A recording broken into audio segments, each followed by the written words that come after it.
সকালটা সুন্দর হলেও একটা অপসাধ্য ঘটনা ঘটে গেল। লাবণ্যর বেশ ধকল গিয়েছে, সে এসেই গেছে শাওয়ারে নিতে। এর মধ্যে হুট করেই পড়ে গিয়ে পা মুচকে ফেলেছে। কাছেই ছিল অভি, ওর অবস্থা দেখে এক প্রকার হাসল সে। যখন বুঝতে পারলো মেয়েটি সত্যিই নড়তে পারছে না, তখনই কোলে তুলে নিল। বিছানায় বসানোর সময় ঘটনাটা ঘটল। উষসী দরজায় দাঁড়িয়ে আছে। সে লাবণ্য আর অভিরাজের ব্যাপারটা অন্যরকমভাবে কল্পনা করেছে। লাবণ্য শাওয়ার তোয়ালে পড়া ছিল, সেই হিসেবে বিষয়টা খুবই অপ্রত্যাশিত হয়ে গেল।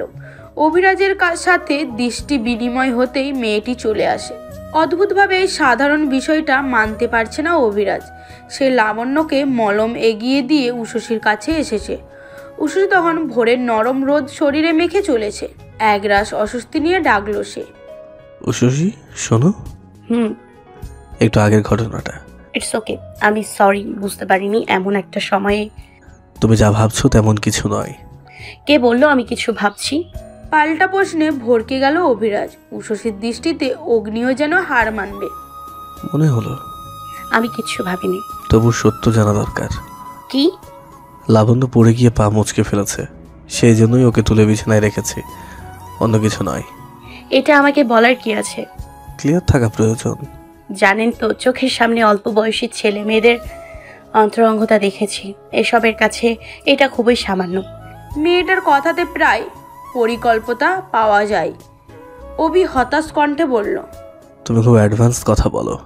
স্বাভাবিক নয় কি? আমি যে কালচারে বড় হয়েছি সেখানে ফিজিক্যাল রিলেশন খুবই ঠুকনো বিষয়। মেয়ে, তোমার লজ্জা নেই দেখছি। লজ্জার কি আছে বলুন তো? এমন নয় কেউ এসবে আগ্রহী না। হ্যাঁ, আমি ভুলে বসেছিলাম আমার সামনে থাকা মেয়েটি খুবই আগ্রহ আর জেদি।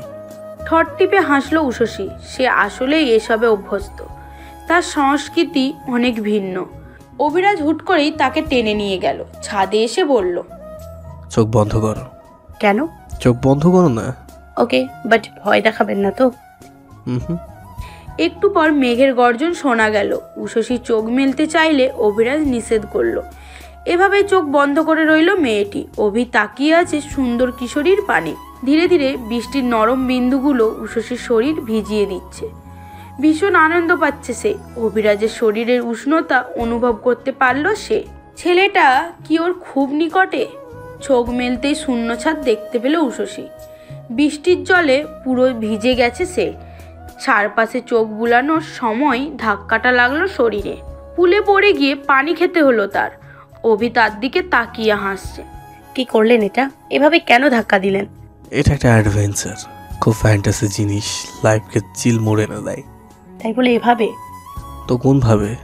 এটুকু সময়ে উষসীর মস্তিষ্কে দুষ্টুমি খেলে গিয়েছে। সে এগিয়ে এসে অভিরাজের বুকের কাছে ষাট খামচে ধরলো। মুহূর্তে অভির পুরো শরীর অবশ হতে শুরু করলো। নরম তুলতুলে হাতটা তাকে এভাবে স্পর্শ করবে সে ভাবনারও আনেনি। খানিক বাদে বুকে ব্যথা অনুভব হলো। মেয়েটার নখের জন্য ক্ষত হতে শুরু করেছে। হে আল্লাহ, কি করছো তুমি? মেয়ে না রাক্ষসী? যেটা ভাববেন। তুমি তো যন্ত্রণা দিলে, এখন তো ভারী সমস্যায় পড়তে হবে। সমস্যার কি আছে? আমার বউ এসব দেখলে কি ভাববে বলো তো? কি ভাববেন? ভাববে আমি কোনো সুন্দরীর সাথে ভীষণ সুন্দর সময় পার করেছি, আর তার চিহ্নই শরীরে বসে গেছে।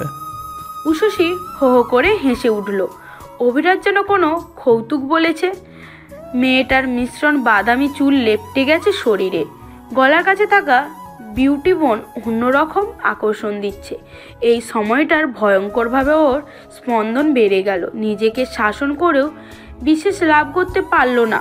সুন্দর লাস্যময়ী এই কিশোরী তার চোখে এখন নারী রূপে ধরা দিতে লাগলো। হেয়ার ড্রায়ার দিয়ে চুল শুকাচ্ছিল উষসী। তার শরীরে পাতলা একটা জামা, সে চিকন হওয়ায় সুন্দর দেখাচ্ছে। অভিরাজ দরজার কাছ থেকে ওকে দেখছিল। সেই সময়টায় লাবণ্য এলো খড়িয়ে।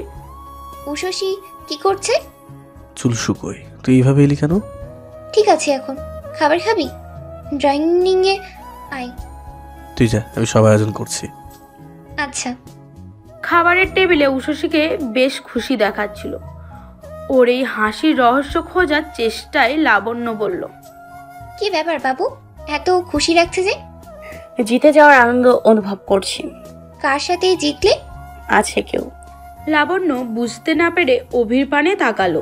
ছেলেটা একমনে খাবার খাচ্ছে।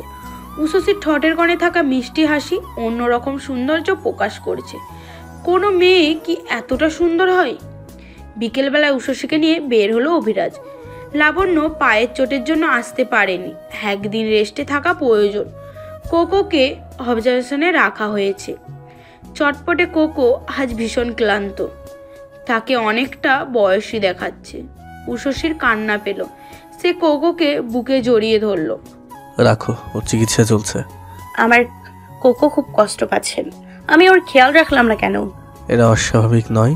গিল্টি ফিল হচ্ছে। ওর এই অবস্থার জন্য আমি দায়ী। আমার কোকো। কান্না করলে কোকো ঠিক হয়ে যাবে। ওভাবেই জড়িয়ে রইল উষসী। কোকো খুব কষ্টে দুবার মিউ মিউ করলো। উষসীর বুকটা এই মুহূর্তে ছিঁড়ে যাচ্ছে। কোকো ওর জীবনে বেশ গুরুত্বপূর্ণ। প্রাণীটা প্রতি যে অসীম মায়া তার। হাওয়াই মিঠাই দেখে উষসী বায়না ধরল। এই সময়টাতে তাকে খুব বেশি বাচ্চা দেখাচ্ছে। কোনো এক অজ্ঞাত কারণে মেয়েটিকে নিয়ে নামলো না অভিরাজ। সে 2 রঙের হাওয়াই মিঠাই এনে দিল। আমি গেলে কি হতো? সবাই তাকিয়ে থাকতো। তো ভাবতো তুমি আমার গার্লফ্রেন্ড অথবা বোন গোছের কেউ। প্রথমটা হওয়ার চান্স বেশি। বাক্যটি শেষ করে হো শব্দে হেসে উঠল অভি।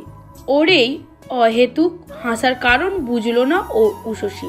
সে হাওয়াই মিঠাই খেতে খেতে বলল, ইদানিং একটু বেশি বৃষ্টি হচ্ছে, তাই না? সব সময় এমন হয় না, এটা তো আবহাওয়ার উপর নির্ভর করছে।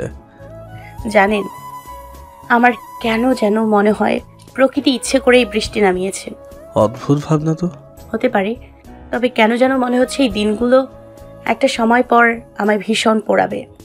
ছটপটে নয়নে তাকালো অভিরাজ। উষসী চোখ বন্ধ করে শ্বাস নিচ্ছে। মেয়েটির শরীর থেকে ভেসে আসছে বেলি ফুলের ঘ্রাণ। তার কোমল দুটি ঠোঁট তীর তীর করে কাঁপছে। কপালে চলে আসা বাদামি রঙা চুল বড় বিচলিত। এ যেন প্রকৃতির অন্য রূপ। সন্ধ্যার দিকে লাবণ্য বলল, উষসীর বাড়ির ঠিকানা এটা। তুই শিওর? লোকটা মিথ্যে কেন বলবে? সেটাও ঠিক। দেখ অভি, ওনার সাথে হসপিটালে দেখা হলো। উনিও ওনার বিড়াল নিয়ে এসেছিলেন। কোকোকে দেখিয়ে বিড়ালটি চেঁচামেচি করতে লাগলো। পরে জানতে পারলাম কিছুদিন আগে কোকো ওই বিড়ালটিকে আঘাত করেছে। এটা বানোয়াট হতে পারে কি তুই বল? আর কিছু বলতে পেরেছে? না, শুধু বললো পাশের বাসা থেকে এসেছিল কোকো। ঠিকানাটা নিয়ে নড়াচড়া করতে লাগলো অভিরাজ। উষসী সেদিন যে রাস্তা দেখিয়েছিল এটা তার কাছেই। তার মানে এসব সত্য? বিষয়টা কল্পনা করেই বুকের ভেতর চিনচিন কিছু একটা অনুভব হলো। সন্ধ্যার পর পর বেরিয়ে পড়লো অভিরাজ। একটা ছোট্ট বাড়ির সামনে এসে থামলো গাড়িটা। তালা ঝুলছে গেটে, দারোয়ানও নেই। অভির হৃদয় এত সময় উত্তপ্ত থাকলেও এখন হিমশীতল। কোনো এক অজানা প্রাপ্তিতে একদম শান্ত হয়ে পড়ল সে। এই ভিডিওটি যদি আপনাদের ভালো লাগে তাহলে অবশ্যই লাইক করবেন ও আপনাদের মূল্যবান মতামতটি কমেন্ট করে জানাবেন। আর এরকম ভালোবাসার ভিডিওগুলি দেখার জন্য আমাদের এখন চ্যানেলটি সাবস্ক্রাইব করে আমাদের সাথেই থাকুন। ধন্যবাদ সবাইকে।